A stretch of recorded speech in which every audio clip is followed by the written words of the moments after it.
મિત્રો, ટેટની પરીક્ષા નજીક આવી ગઈ છે ત્યારે નવા સિલેબસ મુજબ જે વિભાગ 2 છે ગુજરાતી ભાષા 30 ગુણનો આ ટોપિક છે. 30 પ્રશ્નો અને 30 ગુણ હોય છે. એના ટોપ 50 MCQ આજના વિડીયોમાં આપણે જોઈશું. આ પાર્ટ 26 છે. આની પહેલાં 25 પાર્ટ અપલોડ થયેલા છે. જોવાના બાકી હોય તો એ પણ જોઈ લેજો.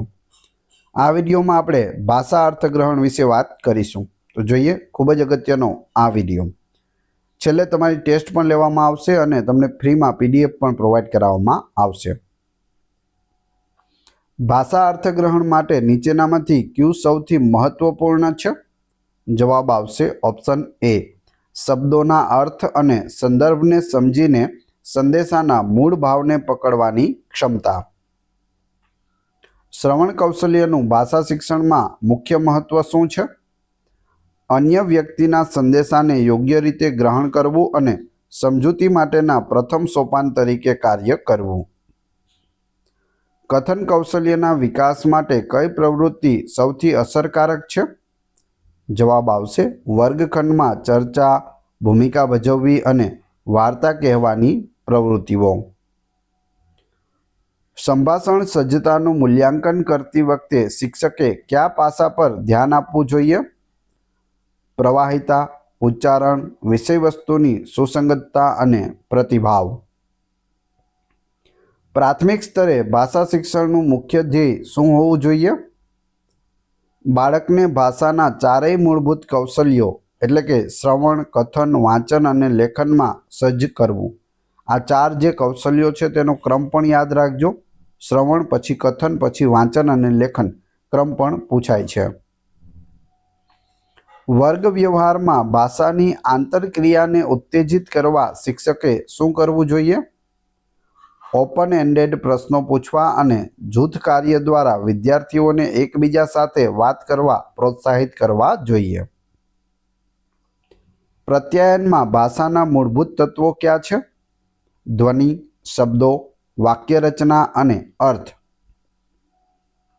જો બાળક શબ્દ ભંડોળમાં નબળું હોય તો કઈ પ્રવૃત્તિ મદદરૂપ થશે? સંદર્ભમાં નવા શબ્દોનો ઉપયોગ, વાર્તા વાંચન અને શબ્દ રમત. સાર અર્થગ્રહણની ક્ષમતાનું મૂલ્યાંકન કરવા માટે કયો પ્રશ્ન પૂછી શકાય? તમે આ ફકરામાંથી શું શીખ્યા અથવા તેના પરથી તમારો અભિપ્રાય શું છે? સમાવેશી વર્ગખંડમાં ભાષા શિક્ષણ માટે શિક્ષકે શું કરવું જોઈએ? બધા વિદ્યાર્થીઓની વિવિધ ભાષાકીય પૃષ્ઠભૂમિ અને જરૂરિયાતોને ધ્યાનમાં રાખીને બહુવિધ અધ્યયન સામગ્રીનો ઉપયોગ કરવો જોઈએ. અપરિચિત ગદ્યખંડ વાંચવાનો મુખ્ય હેતુ શું છે? અજાણ્યા વિષયવસ્તુમાંથી સંદર્ભિત સમજૂતી અને અનુમાન લગાવવાની ક્ષમતાનું મૂલ્યાંકન કરવું. આની અંદર ટેટ 1માં તમને અપરિચિત ગદ્યખંડ પૂછવામાં આવશે, જે તમે ક્યારેય જોયો નહીં હોય. ખાલી ઉપર એક ફકરો આપેલો હશે જે ગદ્યખંડ હશે, તેમાંથી નીચે તમને તેના પ્રશ્નો પૂછવામાં આવશે.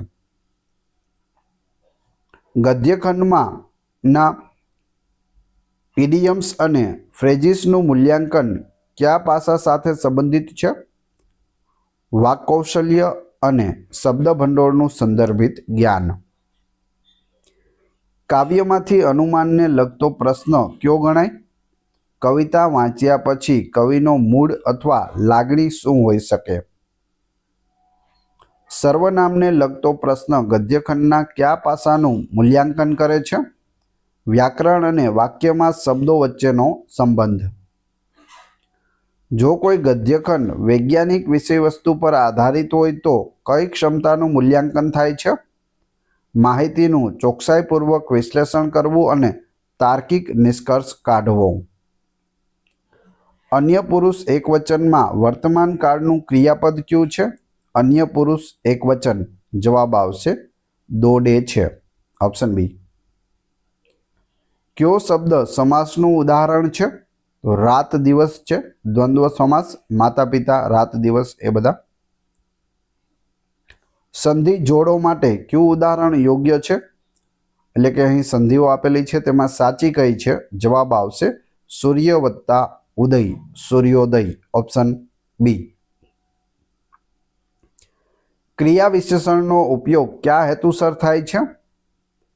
ક્રિયાપદ અથવા અન્ય વિશેષણના અર્થમાં વધારો કરવા માટે ક્રિયા વિશેષણનો ઉપયોગ થાય છે.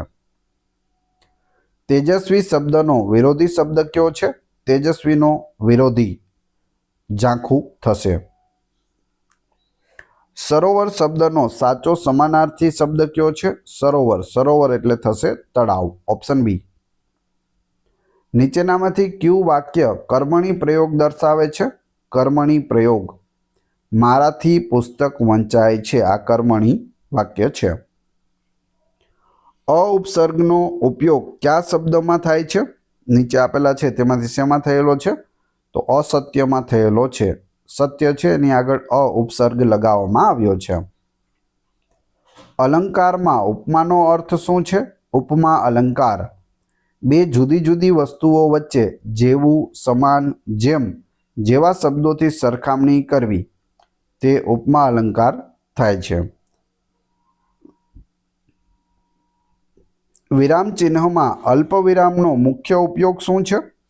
અલ્પવિરામ જે આપણે લગાવીએ છીએ તેનો મુખ્ય ઉપયોગ જવાબ આવશે વાક્યમાં ટૂંકો વિરામ લેવો અને એક જ પ્રકારના શબ્દો કે શબ્દ સમૂહોને અલગ કરવા માટે. લેખન કૌશલ્યના મૂલ્યાંકન માટે કઈ પદ્ધતિ વધુ યોગ્ય છે? સર્જનાત્મક લેખન, નિબંધ લેખન અને પત્રો લખાવવા. નિદાન કસોટીનો મુખ્ય હેતુ શું છે? આનો જવાબ જોઈએ તે પહેલાં વિડીયો પસંદ આવી રહ્યો હોય તો લાઇક અવશ્ય કરી દેજો. ચેનલ ઉપર નવા હોય તો ચેનલને સબસ્ક્રાઇબ કરી બેલ આઇકોન પ્રેસ કરવાનું ના ભૂલશો, જેથી રોજે રોજ આપને નવા નવા વિડીયો મળતા રહે. દરરોજ 2 વિડીયો આ ચેનલ ઉપર અપલોડ થઈ રહ્યા છે. જવાબ આવશે વિદ્યાર્થીઓની શીખવાની મુશ્કેલીઓ અને ભૂલોના મૂળભૂત કારણોને ઓળખવા નિદાન કસોટી દ્વારા ઓળખી શકાય છે. ઉપચારાત્મક શિક્ષણ ક્યારે આપવું જોઈએ?